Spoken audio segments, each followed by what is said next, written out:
بسم اللہ الرحمن الرحیم۔ ویورز کیسے ہیں؟ آج کے اس ویلاگ میں ہم بات کریں گے کہ سپریم جوڈیشل کونسل کا جو کل اجلاس ہونے جا رہا ہے، کیا حکومت پاکستان اور سپریم جوڈیشل کونسل ایک نئے آئینی بحران میں مبتلا ہو چکے ہیں؟ کیا سپریم جوڈیشل کونسل جو ہے وہ کل کیا فیصلہ کرنے جا رہی ہے؟ اس حوالے سے ویورز آپ کو معلوم ہے کہ آج قومی اسمبلی اور سینٹ کے جو ہے باقاعدہ اجلاس کا شام 4 بجے آغاز ہو جائے گا، اور اس میں بہت ساری آئینی اور قانونی ترامیم کے مسودے تیار کر لیے گئے ہیں حکومت نے، اور اس کے ساتھ ساتھ جو سپریم جوڈیشل کونسل ہے اس میں ٹوٹل جو ہے جو نئی امینڈمنٹ آئی ہیں 26ویں آئینی ترامیم، اس میں یہ ہے کہ 13 رکنی جو افراد ہوں گے وہ سپریم جوڈیشل کونسل پر مشتمل ہوں گے۔ اب سب سے پہلے آ جاتے ہیں کہ سپریم جوڈیشل کونسل میں کون سے افراد شامل ہیں، کون سے ججز شامل ہیں۔ تو جو آئین پاکستان کے مطابق کہ جو سپریم جوڈیشل کونسل کا ہیڈ ہوگا، چیئرمین ہوگا، وہ چیف جسٹس آف پاکستان ہوں گے، یعنی کہ اب یحییٰ افریدی صاحب ہوں گے۔ اس کے بعد جو موسٹ 3 سینئر جج سپریم کورٹ کے وہ اس کے کمیٹی کے ممبر ہوں گے، یعنی کہ منصور علی شاہ ممبر ہیں، منیب اختر ہے، اور جو ہے وہ تیسرے جو ہے وہ امین الدین خان جو ہیں وہ ممبر ہیں۔ اور اس کے جو آگے جو فیز ہے اس میں یہ ہے کہ اٹارنی جنرل آف پاکستان ممبر ہوں گے، وزیر قانون ممبر ہوگا، اور جو ہے پاکستان بار کونسل کی طرف سے ایک وکلاء نمائندہ بھی مقرر کیا جائے گا، جس کو وہ گورنمنٹ نے غالباً کر دیا ہے۔ اور اس کے ساتھ ساتھ جو ہے وہ قومی اسمبلی سے حکومتی بینچز جو ہیں وہ ایک ہوگا، اپوزیشن کا ایک ہوگا، سینٹ سے حکومتی بینچز سے ایک ہوگا، اپوزیشن کا ایک ہوگا، ایک اقلیتی نشست ہوگی، اقلیتی ممبر ہو سکتا ہے، خواتین ہو سکتی ہے، وہ ان الیکٹڈ لوگ ہوں گے۔ اور جو سب سے اہم بات ہے کہ جو اس بینچ کا ممبر ہوگا 13واں، وہ ہوگا کہ آئینی جو بینچ بنے گا اس کا موسٹ سینئر جو جج ہوگا وہ ممبر ہوگا۔ اب جو کل اجلاس ہونے جا رہا ہے یہ ٹوٹل کا جو ایوان ہے، اس کو کہہ لیں یا کمیٹی کہہ لیں، یہ 13 افراد پر مشتمل ہے، لیکن 13 نہیں ہیں، 12 ہیں، کیونکہ 12 کل اجلاس کر رہے ہیں، کیونکہ 13ویں ممبر کا ابھی تک ڈیسائیڈ ہی نہیں ہوا۔ تو یہاں پہ قانونی اور آئینی جو ماہرین ہیں وہ یہ کہتے ہیں کہ یہ جو سپریم جوڈیشل کونسل کا اجلاس ہے، کچھ کا خیال ہے کہ یہ غیر آئینی ہے، کیونکہ اس کے ممبر مکمل نہیں ہیں۔ 13 کا ممبر ہوں گے تو سلیکشن ہوگی، اجلاس ہوگا۔ یہ ایک آئینی نقطہ ہے اور بہت ہی میں سمجھتا ہوں کہ اہم نقطہ ہے۔ دوسرا یہ ہے کہ یہ 12 ممبران جو ہے وہ ہو سکتا ہے کل انہوں نے سیکریٹریٹ کا انتخاب کرنا ہے، جگہ کا متعین، آفس، یہ وہ اس کی وہ منظوری دیں گے، اور ساتھ جو ہے وہ غالباً جو ہے وہ 5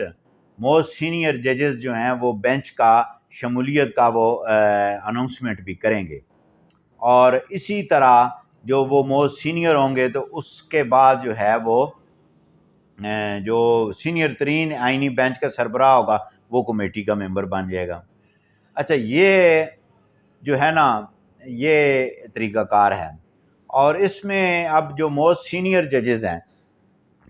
اب کچھ کہہ رہے ہیں کہ وہ اب 12 کا ہے، 6/6 ہو جائیں گے تو کیسے فیصلہ ہوگا، کوئی کچھ پڑھ رہا ہے، کوئی بہرحال یہ ایک آئینی سوال ہے کہ جب جوڈیشل کمیشن مکمل نہیں ہے اس وقت تک اجلاس چاہے ان کے آفس کا ہونا چاہیے، چاہے عام ججز کے حوالے سے تشکیل ہو، تو یہ میں ذاتی طور پر یہ سمجھتا ہوں کہ یہ کمیٹی جو ہے یہ نام مکمل ہے۔ اچھا، اب اس میں جو آج ترامیم کی جا رہی ہیں ہو سکتا ہے اس حوالے سے بھی کی جا رہی ہوں، اچھا اس میں جو یہ ایک آئینی خلا جو رہ گیا اس کمیٹی میں، تو اس میں جو ہے نا وہ ایک کوئی گلوکار ہے پنجابی کا، اس نے کسی کی غزل پڑھی ہے یا لوک گیت پڑھا ہے، تو وہ یہ کہتا ہے کہ جناب اے غربت میں تن کے آکھاں، اے غربت میں تن کے آکھاں، لکھاں جے سجن ساڑے ونجائے نہیں۔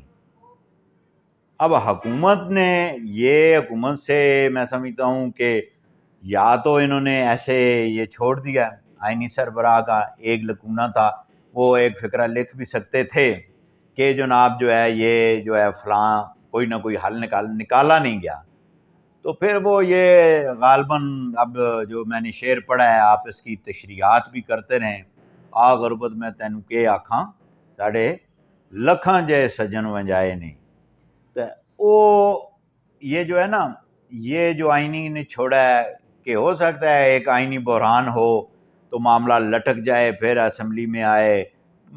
بہت ساری باتیں ہیں، ٹھیک ہے جی، آپ بڑے سمجھدار ہیں کہ یہ کیا معاملہ ہوا ہے۔ اچھا اگر ہو سکتا ہے کہ حکومت آج ہی اس آئینی لکونے کو دور بھی کر دے۔ دوسرا یہ ہے کہ جناب کون بنے گا آئینی سربراہ کا چیئرمین، آئینی سربراہ کا ہیڈ اور سینئر۔ اچھا اب اس میں یہ ہے کہ جو حکومتی پوزیشن ہے نا اس میں اٹارنی جنرل، وزیر قانون، سینٹ سے، قومی اسمبلی سے، خواتین نشست، اور اس کے بعد جو ہے ایک جو ہے وہ وکلاء نمائندہ، یہ تقریباً ملا کے ان کے افراد بن جاتے ہیں 7۔ اچھا اب جو ہاؤس ہے پیچھے، اچھا اس میں رہ جاتے ہیں 5، ٹھیک ہے جی۔ اچھا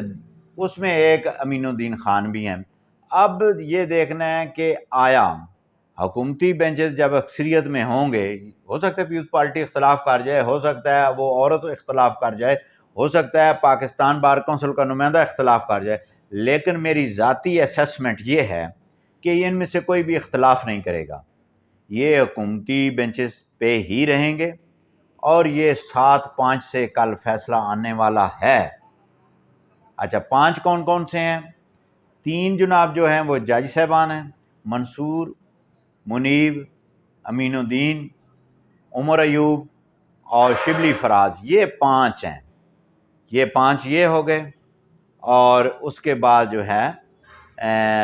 ایک جو ہے وہ یہ بقایا حکومت کے ہو گئے، اور ایک جو ہے وہ چیف جسٹس ہے، اور میرا خیال ہے چیف جسٹس صاحب جو ہے بطور چیئرمین وہ ووٹ کاسٹ نہیں کریں گے، کیونکہ جب ووٹ برابر ہو جائیں گے، ہوتا تو یہی ہے، تو وہ اپنا پھر ووٹ کاسٹ کیا جاتا ہے۔ اچھا یہ جو ہے نا یہ اب دیکھیں بات یہ ہے کہ موسٹ سینئر جو جج ہے نا وہ اب کون آئے گا، ٹھیک ہے نا، یا آفریدی صاحب کے بعد موسٹ سینئر ہے منصور علی شاہ، منیب اختر، امین الدین، ٹھیک ہے، اس کے بعد غالباً جو ہے وہ عائشہ ملک ہے، پھر اسی طرح فہرست چلتی جائے، ٹھیک ہے جی، وہ عطر من اللہ صاحب بھی ہیں، تو یہ اب بڑی صورتحال جو ہے نا وہ پیچیدہ بن گئی ہے حکومت کے لیے۔ میرا ذاتی خیال یہ ہے کہ کل حکومت چیف جسٹس آف پاکستان کو آئینی سربراہ بھی بنائیں گے، جس کے بعد منیب اختر اور منصور شاہ سیکنڈ سینئر ہو جائیں گے، وہ بھی اس آئینی بینچ کے ممبر ہوں گے، اس کے بعد امین الدین اور ایک جو ہے وہ کوئٹہ والے جو ہیں مندوخیل صاحب، وہ اس ہاؤس کا وہ بینچ بنیں گے، یعنی کہ 3-2 سے پھر فیصلے آئیں گے، یعنی کہ 2 جو ہے وہ آپ سمجھتے ہیں کہ جو ہے جن پہ جو ہے وہ ایک جماعت نے بڑا الزام بھی لگایا، تو اینی ہاؤ میرا ذاتی خیال ہے کہ آئینی جو سربراہ ہوگا وہ چیف جسٹس یا آفریدی صاحب ہی ہوں گے، اور اگر نہیں ہوں گے تو پھر ظاہری بات ہے منصور علی شاہ ہوں گے، ان پہ بھی وہ تحفظات کا اظہار کیا جا رہا ہے، حکومتی بینچز سے بھی اپوزیشن کہتی ہے کہ ہمارا بندہ ہے، وہ کہتے ہیں ہمارا نہیں، مطلب یہ، لیکن میں سمجھتا ہوں کہ یا آفریدی صاحب کو بنا دیا جائے تو یہ معاملہ سالو ہو جائے گا۔ بہت شکریہ۔